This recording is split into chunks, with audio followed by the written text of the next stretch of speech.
252페이지 여간에 로마서 9장 24절에서 26절 말씀 대독합니다. 이 그릇은 우리니 곧 유대인 중에서뿐 아니라 이방인 중에서도 부르신 자니라. 호세아의 글에도 이르기를 내가 내 백성 아닌 자를 내 백성이라, 사랑하지 아니한 자를 사랑한 자라 부르리라.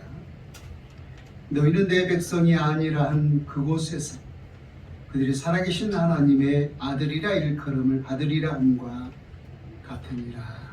아멘. 성경의 배로경을 기록하고 있는 이스라엘 백성들, 이들은 이스라엘 백성이라고 하는 그것 자체에 큰 자부심과 자긍심이 있었습니다. 무엇 때문에 그들이 그러한 마음을 갖게 되었냐면 소위 선민 사상 때문이었죠.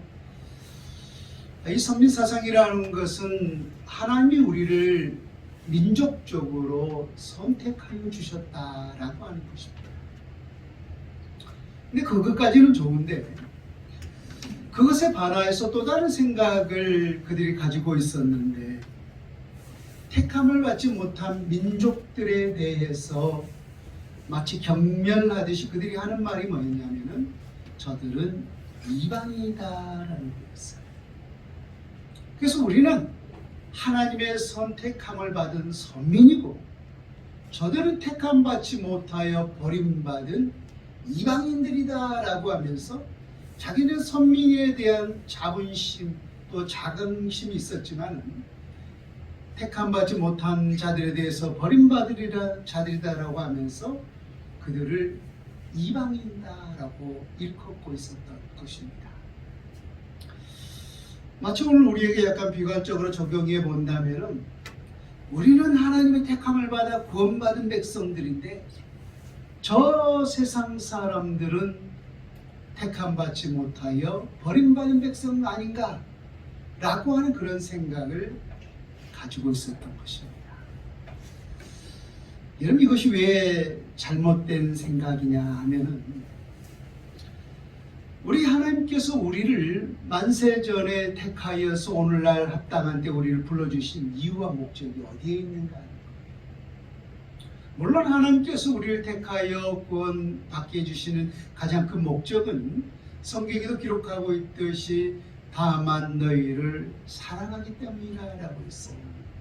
그래서 가장 궁극적인 이유는 우리를 사랑하셔서 택하여 구원받은 백성으로 불러주셨는데 왜 우리를 저 세상 사람들 먼저 우리를 불러주신 이유와 목적이 어디에 있는가 하는 거예요.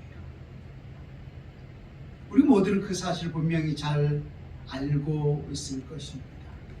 우리를 먼저 택하여 부르신 이유는 나를 통하여서 주님의 사랑이 증거되고 나를 통하여서 주님의 복음이 증거되는 그 일을 하도록 하기 위하여서 먼저 우리를 택하여 부르셨다는 사실을 말입니다.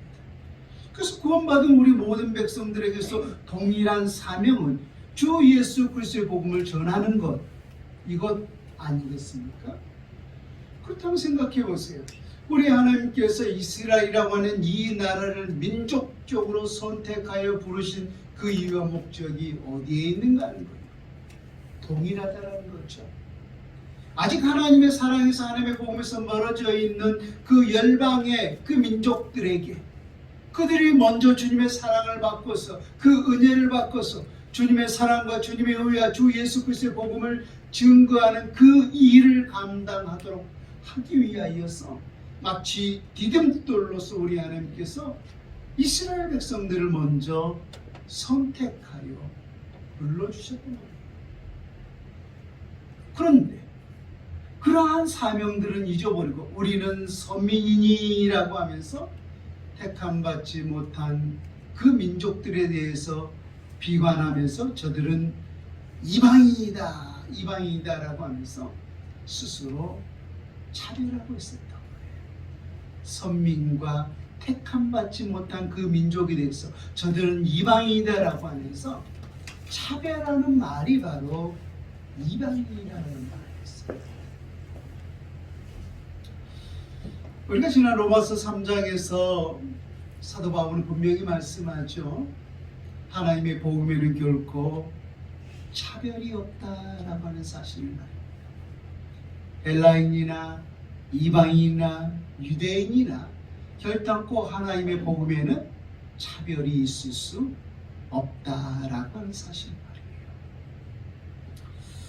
그런데 오늘 본문에서는 좀 더 구체적으로 우리가 계속해서 하나님의 이 주권에 대해서 이야기를 하고 있는데, 하나님의 주권적인 이 선택 또한 그가 유대인이건 이방이건 간에 하나님은 결코 차별하지 아니했다라고 하는 이 사실을 특별히 구약의 말씀을 증거로 들면서 그 근거를 제시하고 있는 것을 보게 됩니다. 오늘 우리가 본문으로 선택했던 이 말씀 24절과 26절 이 말씀이 결코 하나님은 유대인이건 이방인이건 간에 그 주권적인 부르심에는 차별하지 아니하여서 부르셨다라고 하는 그 말씀이 바로 중심을 이루고 있는 말씀이에요. 우리 본문을 다시 한번 읽고 나서 좀 더 구체적으로 설명을 드리도록 합니다. 우리 24절부터 26절의 말씀을 다시 한번 보세요. 이 그릇은 우리니 유대인 중에서뿐 아니라 이방인 중에서도 부르신 자니라. 호세아의 글에도 이르기를 내가 내 백성 아닌 자를 내 백성이라, 사랑하지 아니한 자를 사랑하는 자라 부르리라. 너희는 내 백성이 아니하라는 그곳에서 그들이 살아계신 하나님의 아들이라 일컬음을 받으리라 함과 같으니라. 여러분 24절에 보면은 이 그릇은 누구라고 했어요? 이 그릇은 유대인 백성뿐만 아니라 우리니라고 했어요. 이 그릇은 우리니 곧 유대인 중에서뿐 아니라 이방인 중에서도 부르신 자니라라고 했어요. 지난주에는 제가 나오지 못해서 말씀을 전하지 못했고, 지지난주에 우리가 이 말씀을 전한 기억이 있는데요. 우리 인간의 본질은 뭐라고 했습니까? 한 줌 흙이라고 했어요. 그렇게 가치 없는 이 진흙 한 덩이에 불과한 것이 우리 모든 인간의 본질이라고 했어요. 그래서 하나님은 우리를 흙으로 지으셨기 때문에 우리가 죽게 되면 결국은 한 줌의 흙으로 돌아간다라고 했죠. 근데 이처럼 보잘것없는 한 줌의 이 진흙에 불과한 존재지만, 그럼에도 불구하고 우리가 이처럼 하나님 앞에서 존귀하고 영광스러운 하나님의 백성이 될 수 있는 근원적인 원인이 어디에 있다라고 했어요. 우리가 고린도후서의 말씀을 통하여서 그 사실을 살펴보았죠. 우리는 정말로 깨지기 쉬운 질그릇 같은 그 존재에 불과하지만 그 질그릇에 무엇을 담았다라고 했습니까? 보배를 담았으니라고 했죠. 보배를. 그 보배가 누구예요? 예수 그리스도의 영이죠. 성령이 함께 하시죠. 그래서 예수 그리스도의 거룩한 영이 우리와 함께 하기 때문에 이 질그릇 같은 존재 안에 보배로 오신 예수 그리스도를 담았기 때문에 우리가 하나님 앞에서 존귀하고 영광스러운 자녀가 될 수 있다고 했어요. 그러나 하나님의 영이 떠나면 우리는 정말로 깨지기 쉽고 보잘것없는 한 줌 흙에 불과한 존재라는 사실을 우리는 결코 잊어서는 안 된다라고 했습니다. 그래서 하나님은 우리를 지으신 토기장이요, 우리는 그가 만든 그릇이라고 했어요. 그릇. 이사야의 말씀을 통하여서도 그랬고, 오늘 지난 로마서의 말씀을 통하여서도 역시 그 말씀을 반복하고 있고, 또 창세기에서도 보면 하나님 우리를 흙으로 지으사 그 코에 생기를 불어넣으시니 생명이 되어서 살아있는 사람이 되었다라고 하면서 우리의 본질은 한 줌 흙에 불과한 존재라는 사실 분명히 성경을 통해서 말씀했습니다. 그런데 그러한 흔하디 흔한 한 줌 흙에 불과한 이 존재가 이처럼 존귀하고 영광스러운 그릇이 될 수 있는 것은 무엇 때문이라고요? 우리 안에 보배를 가졌기 때문에. 보배를. 그래서 이 그릇은, 이 보배로운 그릇은 누구냐는 거예요. 우리니라고 했어요. 우리니. 그런데 안타까운 것은 이 보배로운 그릇은 유대인들의 생각 속에는 누구만 가지고 있다라고 생각한 거예요. 유대인만. 이 선민 사상이라고 하는 것이, 그러니까 단순하게 하나님이 우리를 선택해 주셨다라고 하는 그 은혜로운 생각만 가지고 있었으면 좋을 텐데, 그것을 자랑 삼아서 반대적으로 저들은 택함 받지 못한 이방인이라고 하는 그 생각이 포함된 것이 바로 선민 사상이에요. 그러니까 잘못된 생각인 거죠. 잘못된 생각. 그래서 유대인들의 모든 그 생각 속에는 우리만이 하나님의 택함을 받은 귀한 그릇이다라고 생각을 하고 있었던 거예요. 그래서 이것은 분명히 잘못된 생각이죠. 그래서 사도 바울이 오늘 구약의 말씀을 근거로 들면서 이것은 너희들은 잘못된 생각이다라고 하는 사실을 말씀을 통하여서 그들의 생각을 깨뜨리고 있었던 거죠. 자, 계속해서 우리가 24절 말씀을 다시 한번 보세요. 이 그릇은 우리니라고 했어요. 우리니. 그러니까 이 우리라는 것은, 이 우리 안에는 누구가 포함된가 하면은 곧 유대인 중에서뿐 아니라 이방인 중에서도 부르신 자니라라고 했어요. 그러니까 이 하나님 앞에서 존귀한 그릇이 될 수 있는 것은 유대인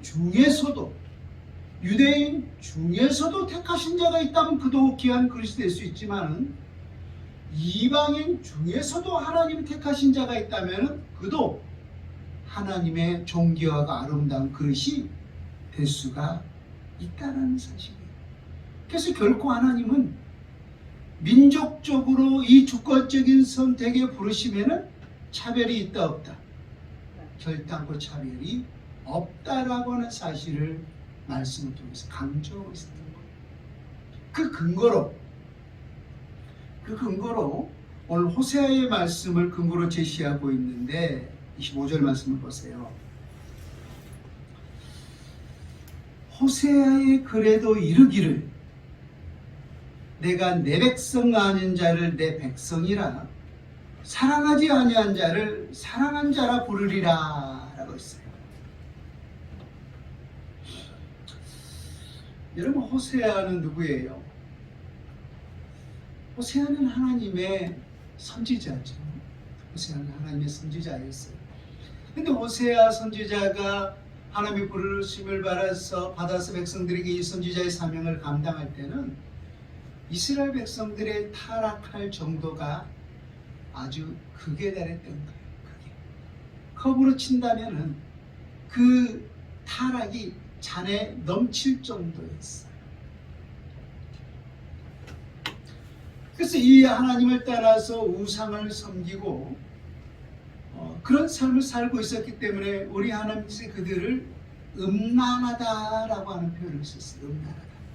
그래서 우리 하나님께서 그 이스라엘 백성들의 하나님을 떠난 그 음란한 실상을 깨닫도록 하기 위하여서 호세아 선지자에게 이런 명령을 내립니다. 호세아야, 너는 가서 음란한 여자를 맞이하여 음란한 자식들을 낳으라. 이 나라가 여호와를 떠나 크게 음란함이니라 라고 했어요.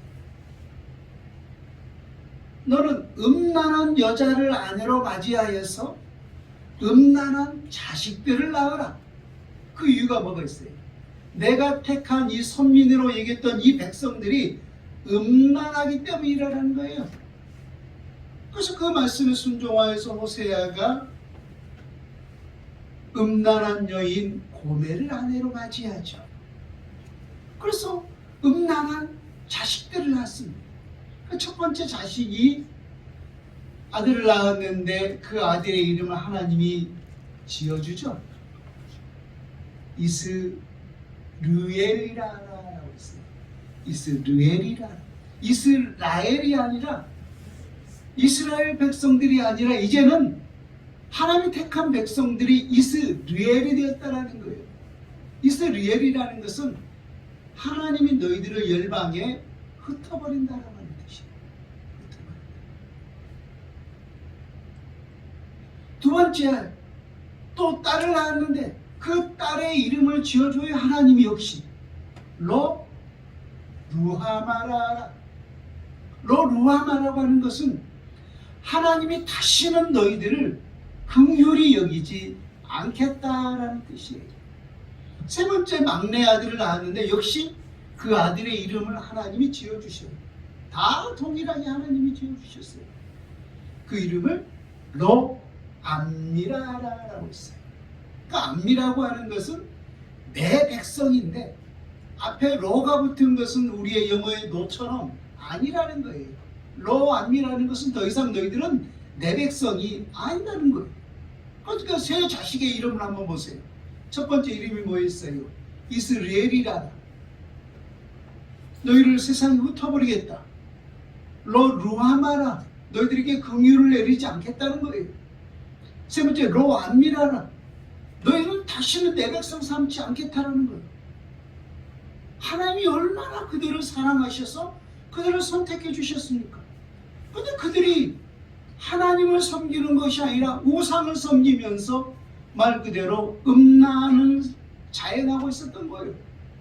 그래서 하나님의 사람은 공의잖아요. 공의로운 하나님께서 그 죄악에 대해서 심판을 하셨던 거예요. 그래서 이스라엘 시켜버린 거죠. 흩어버린 거죠. 북이스라엘은 722년에 아수르에 의해서 흩어져 버리고 말았고, 남유다는 586년에 바벨론에 의해서 흩어져 버리고 말았어요. 하나님의 공의가 실현되고 말았던 거예요. 그래서 그들을 긍휼히 여기지 않은 거예요. 또 하나님께서 그들을 하나님의 백성 삼아 주시지 않았던 거예요. 하나님의 그 언약이 그들 안에 파괴되어져 버리고 말았던 것입니다. 근데 여러분 보세요. 이게 이스라엘 백성들의 실상인데 오늘 25절에 보면은 호세아의 글에도 이르기를 내가 내 백성 아닌 자를 내 백성이라 사랑하지 아니한 자를 사랑한 자라 부르리라 라고 했어요. 우리가 호세아서를 보면은 이게 1장에서 하나님의 그런 진노의 심판을 하시면서 1장 그 말미에 보면은 하나님께서 이 말을 그대로 하고 있어요. 호세아의 글에 내가 내 백성 아닌 자를 내 백성이라 사랑하지 아니한 자를 사랑한 자라 부르리라.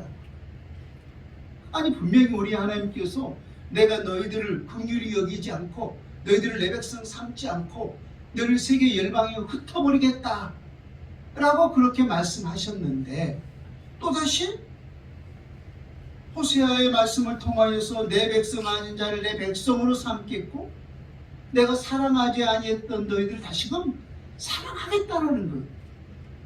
이게 무슨 말이냐면 이스라엘 백성들의 생각 속에는 그들을 민족적으로 전부를 다 선택해 주셨다라고 하는 그 선민이 있었던 거잖아요. 선민사상. 그런데 이처럼 그들이 하나님 앞에서 이러한 영적인 음란함을 통하여서 그 모든 계약들이 깨어져 버리고 말았어요.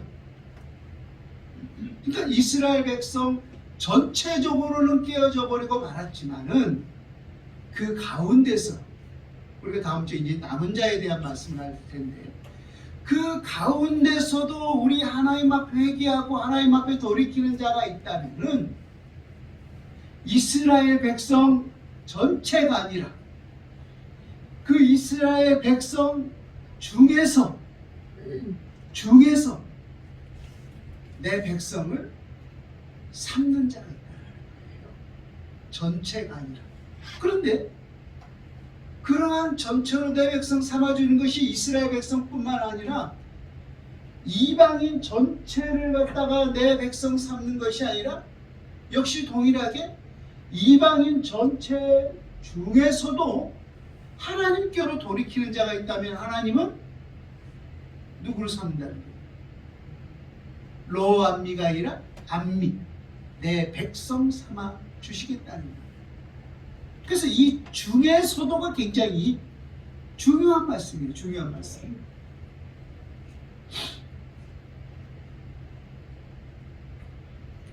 호세아의 25절에 호세아의 그래도 이르기를 내가 내 백성 아닌 자를 내 백성이라 사랑하지 않은 자를 사랑한 자라 부르리라고 했잖아. 근데 그 내 백성 삼는 자, 내가 다시 사랑한 자, 그가 이스라엘 전체예요? 아니면은 이스라엘 전체 가운데 부르신 자예요? 가운데 부르신 자죠. 이방인 전체예요? 아니면 이방인 가운데서 부르신 자예요? 이방인 가운데서.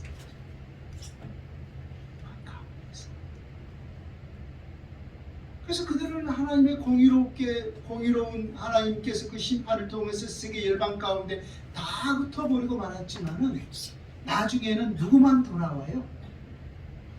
남은 자만 돌아오죠. 남은 자만 돌아와요. 남은 자. 하나님께서 남은 자. 그래서 그 남은 자를 씨라고 말해요. 씨라고. 그래서 그 남은 자를 통하여서 하나님의 복음의 역사를 계속해서 이루어져 가고 있는 것을 볼 수가 있습니다. 그래서 하나님은 유대인 중에서도 또 이방인 중에서도 차별하지 아니하고 주권적인 선택에 의하여서 부르셨다라고 하는 사실을 너희는 알라라고 사도 바울이 말씀하고 있었던 것입니다.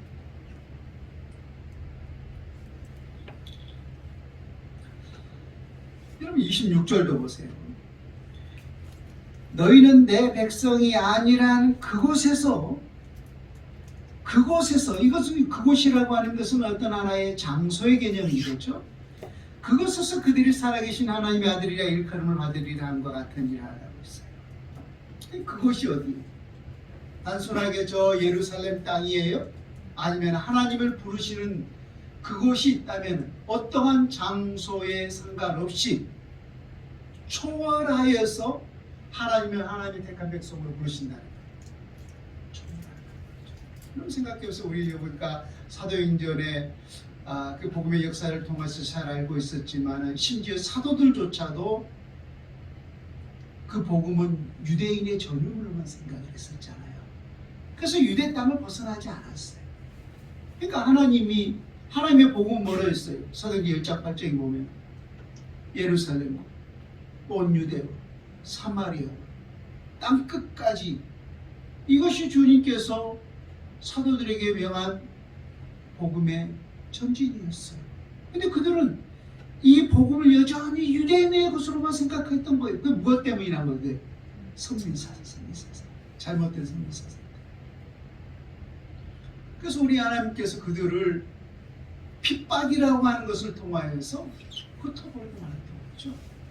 흩어버리고 말았어요. 그래서 중요한 것은 우리 하나님께서는 민족적으로서도 차별하지 않는다는 거예요. 헬라인이건 이방인이건 유대인이건 간에 흑인이건 백인이건 황인이건 간에 어떠한 것도 우리 하나님께서는 차별하지 아니다는 거예요.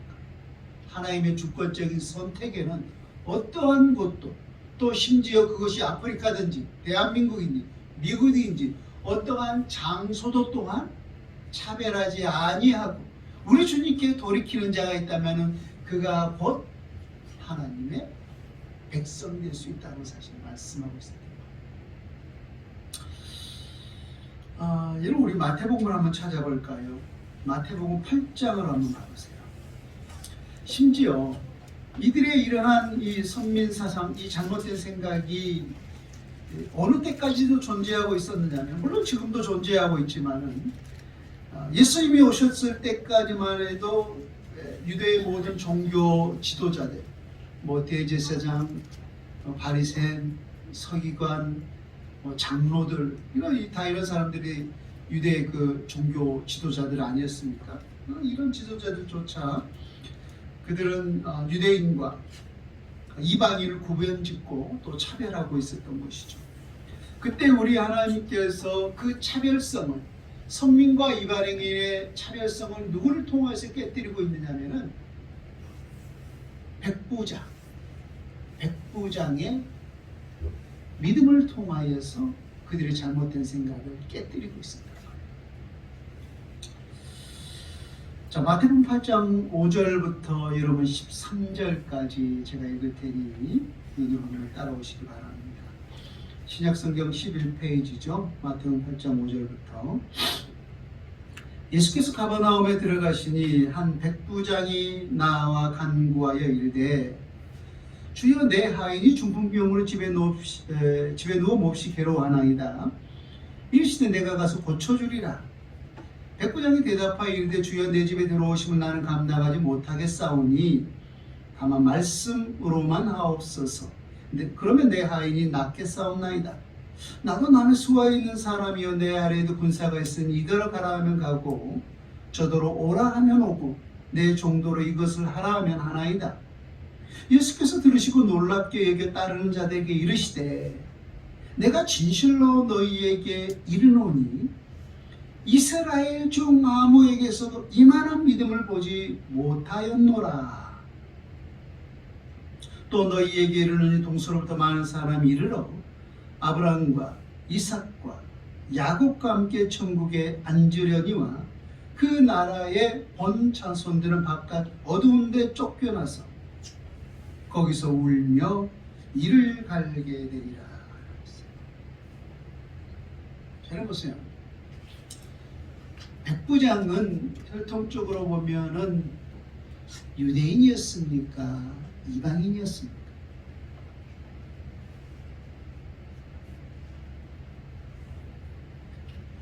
로마의 군대의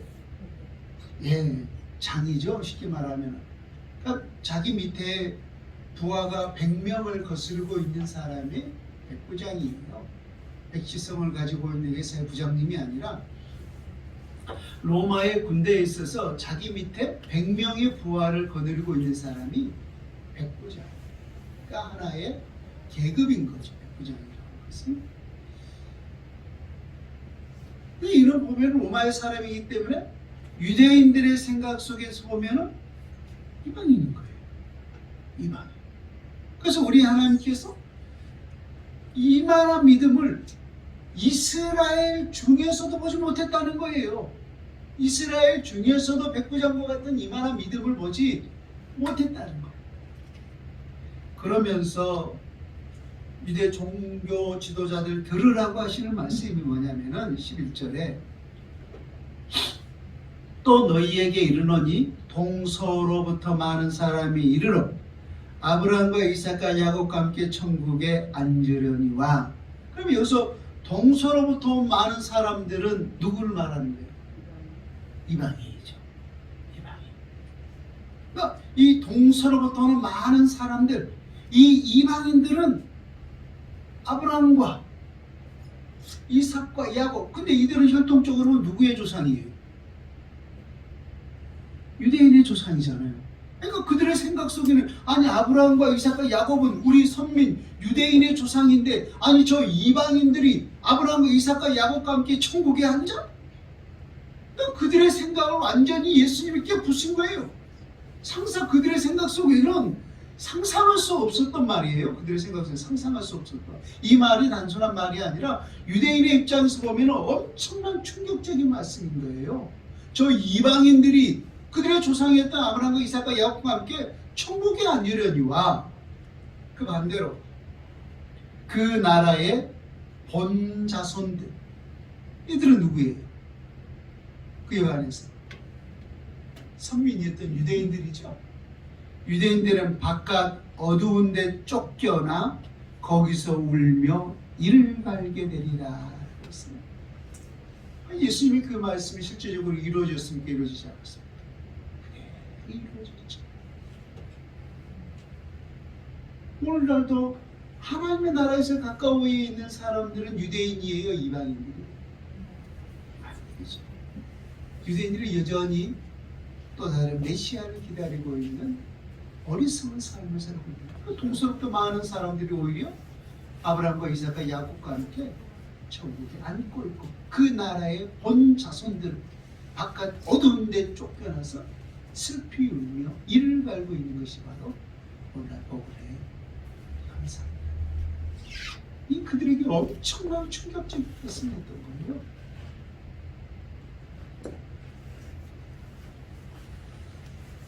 그래서 하나님께서는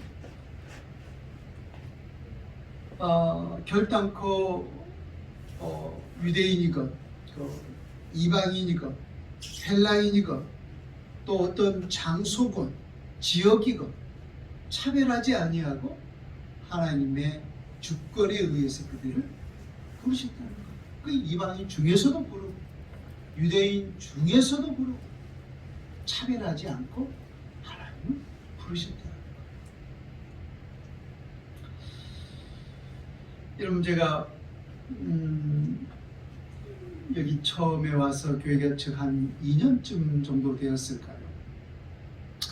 새벽에 오는데 비가 얼마나 쏟아지고 막 번개가 팍 치는데 약간 오싹오싹하고 무서울 정도였어요. 그리고 약간 겁을 먹고 이렇게 계단에 올라오는데 세상에 계단에 시커먼 게 하나 그냥 딱 중간에 누워있는 거예요. 엎드려 있는 거예요. 벼락이 뻥뻥 치는데 불을 켜고 왔더니 세상에 사람이 누워있어.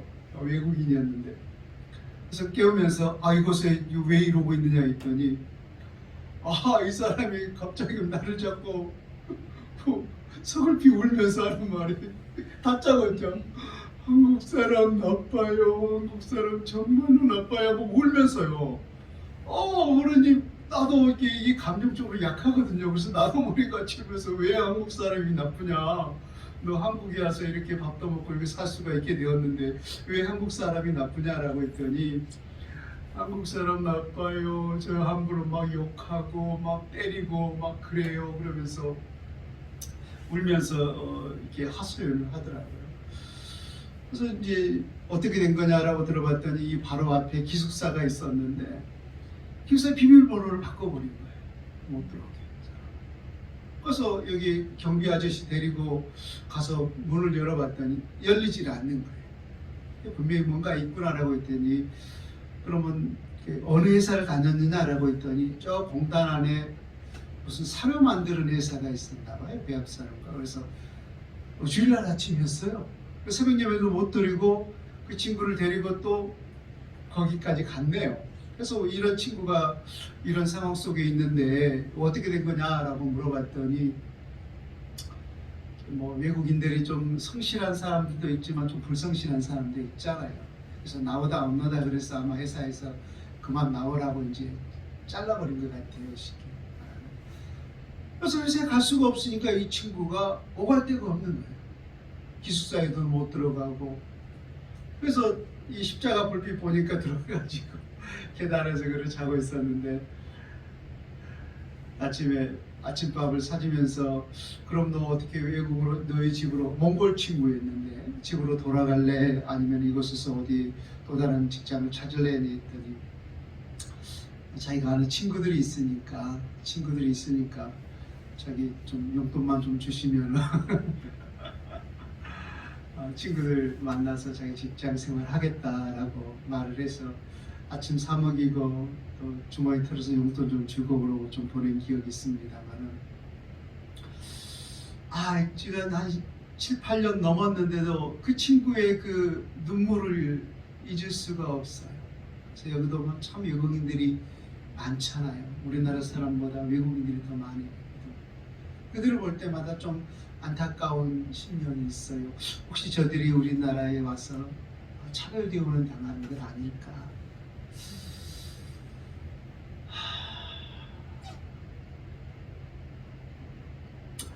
여러분, 우리 하나님께서 이스라엘 백성들에게 주신 말씀이 있는데요.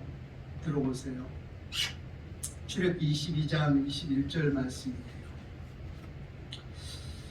너는 이방 나그네를 압제하지 말며 그들을 학대하지 말라. 너희도 애굽 땅에서 나그네였습니다. 너희는 절대 이방인들이나 나그네들을 학대하거나 압제하거나 차별하지 말라고 하는 말씀이 그들에게 주신 율법에 새겨져 있었다. 근데 그들 스스로 우리는 선민이고 저들은 택감 받지 못한 이방인이라고 하는 그 자체가 바로 차별을 하고 있었던 거죠. 우리 하나님은 그들을 뭘 기억하라는 거예요? 너희들은 애굽에 있을 때 이방인이고 애굽에 있었을 때 나그네였더라는 거예요. 그래서 여러분 얼마나 그들이 애굽에서 그 많은 차별 대우를 당했습니까? 하나님 우리가 이 바로의 그런 그 폭력에 너무나 괴롭습니다. 우리를 해방시켜 주십시오라고 하나님 앞에 간구하지 않았습니까? 그래서 우리 하나님께서 그 소리를 들으시고 불쌍히 여기셔서 모세를 통하여서 출애굽시켜 주셨습니다. 그래서 너희도 그 애굽 땅에 있었을 때 이방인이었고 나그네였다는 사실을 기억하면서 너희들이 힘이 있었을 때 절대로 그 이방인들 또 나그네들을 압제하거나 차별하지 말라고 하는 것이 바로 하나님께서 그들에게 율법을 주셨던 거예요. 너희 과거를 결코 잊지 말라 라고 말합니다.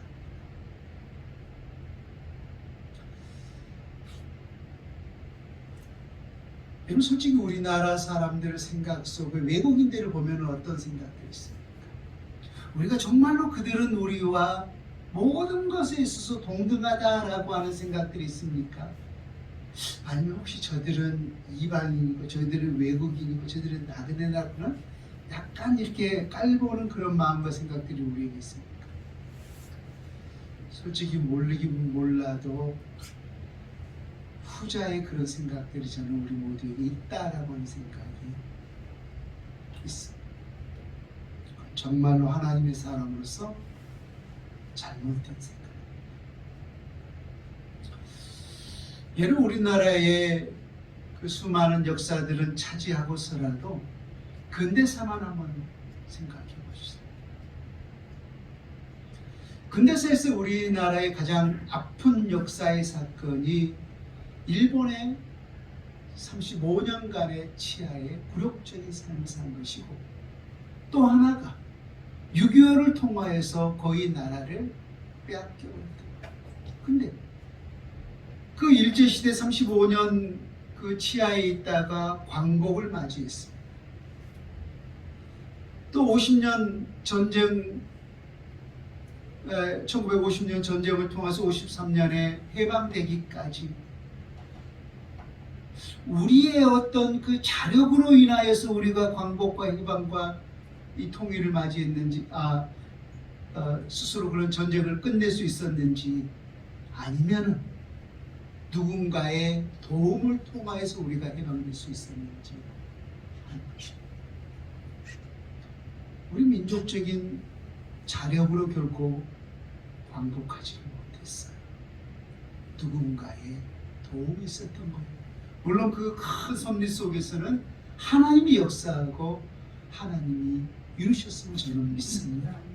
그러나 그 가운데서도 우리보다 지금 못 사는 그런 많은 나라들이 연합군으로 참전하여서 우리에게 도움을 주셨기 때문에 그 도움을 받아서 우리가 이처럼 다시금 일어나고 부강한 나라가 되고 나름대로 힘이 있는 나라가 되었습니다. 그런데 이제 우리 모두가 힘이 있다고 하였어요. 피부가 다르고 인종이 다르다고 또 우리보다 조금 못 산 나라라고 해서 우리가 그들을 약간 업신여기고 경멸하는 눈빛으로 바라보고 약간 아래로 쳐다본다면은 이것이 어찌 하나님 앞에서 합당한 자세인가 하는 것입니다. 하나님의 복음에도 역시 차별이 없지만은 그들을 대하는 자세도 결코 우리는 차별 대우에서는 아니 될 줄로 믿습니다. 그들도 하나님의 사랑받기에 합당한 존재이고 우리도 역시 하나님의 사랑받기 합당한 존재라는 사실, 결코 하나님은 민족에 대해서 차별하지 않았다는 사실을 다시 한번 우리 마음속에 되새기면서 이런 외국인들을 볼 때 혹시 그들에게 내가 도움이 될 수 있는 것은 없는지, 그러한 시선으로 그러한 생각으로 바라봐야지, 업신여기는 그러한 마음으로 우리가 바라보고 그들을 대우한다면 그 역시 우리 안에 차별하고 있다는 사실을 반드시 기억해야 할 것입니다. 하나님 분명히 이스라엘 백성들에게 말씀하셨어요. 또 우리에게 말씀하고 계신 줄로 믿습니다. 너희들은 이방 나그네를 압제하지 말며 그들을 학대하지 말라. 너희도 애굽 땅에서 나그네였습니다. 우리 과거를 결코 여러분 잊으면 안 돼요. 우리도 누군가의 그 도움을 통하여서 이렇게 성장할 수 있고 이렇게 일어설 수 있다는 사실. 근데 이제 우리 모두가 그렇게 힘이 있다라고 하여서 연약한 자들을, 또 우리보다 조금 못 산 나라들을 업신여긴다면 하나님 결코 그것을 기쁘게 받아주지 않을 것입니다. 복음에도 차별하지 않았듯이 우리가 살아가는 모든 삶 속에서 결코 차별하지 아니하고 오히려 그들의 사랑으로 품을 수 있는 저와 여러분 될 수 있기를 주 예수님 이름으로